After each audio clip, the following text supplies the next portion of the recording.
Hello everyone, আসসালামু আলাইকুম। Welcome back to my new blog video. নতুন ভিডিওতে সকলকে স্বাগতম। এই ভিডিওটা একটু অন্যরকম হতে চলেছে, কারণ এই ব্লগ ভিডিওতে একটি ইন্টারেস্টিং জিনিস দেখাবো সকলকে। চলুন বেশি বক না করে ভিডিওটা শুরু করি। ভিডিওর শুরুতেই আমি বলেছি যে আজকের ভিডিওটা একটি ইন্টারেস্টিং ভিডিও। এটা হলো আমি এখন যেখানে দাঁড়িয়েছি, এটা সলঙ্গা থানার একটা এরিয়া, তা সিরাজগঞ্জ জেলায় অবস্থিত। ফুলজোর নদীর উপরে একটা ব্রিজ। এই ব্রিজটার এখানে একটা বাজার আছে যেটা বকুলতলা নামে পরিচিত। তো বেশ কয়েকদিন হলো টিকটকে ট্রেন্ডিং এ এই জায়গাটা চলতেছে। তো ট্রেন্ডিং এ দেখা আমিও একটা রিস্ক নিলাম এখানে যাওয়ার জন্য। ফাইনালি আমি এখানে চলে গেলাম। তো চলে যায় এই যে আমার পরিটাকে নিয়ে আমি নিচ দিকে নামতেছি। যাই হোক, নামার আগে আমি একটু চারপাশের ভিউ সকলকে দেখাচ্ছি। চলুন, ফাইনালি আমি আপনাদেরকে যেটা দেখানোর জন্য নিয়ে আসছি তো সেটা আপনাদেরকে দেখাই। সেইটা হলো এই ফুলজোর ব্রিজের নিচে এইখানে কস্তুরী এমন ভাবে জমাট বেঁধেছে, মানে এই কস্তুরীর উপরে দিয়ে হাঁটা চলায় এবং দৌড়াদৌড়িও করা যাইতেছে। আর এই কস্তুরীর উপর ওঠার পরে দেখলাম একদল মানুষ ফুটবল নিয়ে আসছে এবং কস্তুরীর উপরে ফুটবল খেলতেছে। কথাটা শুনে আজব মনে হলেও ঘটনা সত্য। পরে যাই হোক, আমি আস্তে আস্তে হেঁটে হেঁটে প্রায় কস্তুরীর মাঝখানে চলে আসছি। তো মাঝখান থেকে এসে একটু চারদিকের ভিউ আপনাদেরকে দেখাই। দেখুন কত বড় এরিয়া হয়ে এই কস্তুরীগুলা জমাট বেঁধেছে।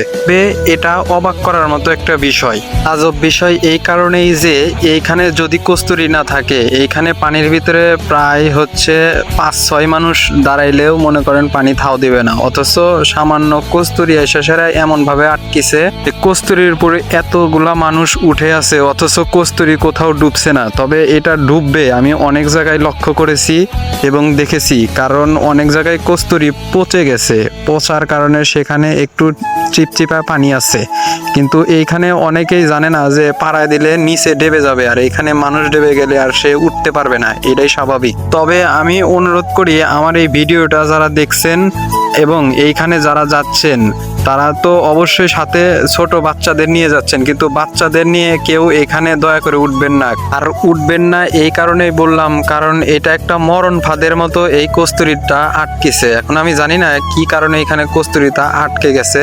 আমি এইখানে দেখলাম আমাদের সিরাজগঞ্জে চাইনাবাদে যে পরিমাণ মানুষ, এইখানেও ঠিক তেমনই মানুষ দেখলাম। আসলে এটাই সত্য যে কোনো একটা কিছু ইউনিক জিনিস বের হলে সেটা সবাই দেখার জন্য চলে যায়। তো আমিও সেটার উদ্দেশ্যে গেছিলাম, তবে আমি এখানে বেশিক্ষণ থাকি নাই, কারণ আমি উপরে উঠে আসছি এই জন্যই, কারণ আমার সাথে বাচ্চারাও ছিল।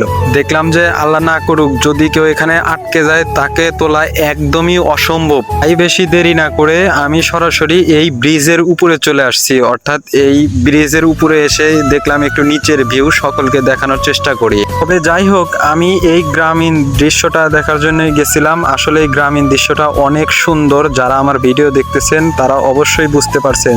আর গ্রামীণ প্রকৃতি এতটাই যে সুন্দর, যারা গ্রামের মানুষ অবশ্যই জানেন। আমাদের মতো যারা গ্রামে বসবাস করেন তারা এই গ্রামীণ দৃশ্য অবশ্যই মিস করেন, কারণ আমাদের প্রকৃতির চারদিকে এক এক সময় এক এক রূপে ধরা দেয়। আর এগুলা সব সময় দেখা না হলেও মাঝে মাঝে চেষ্টা করতে হয় এগুলা দেখার জন্য।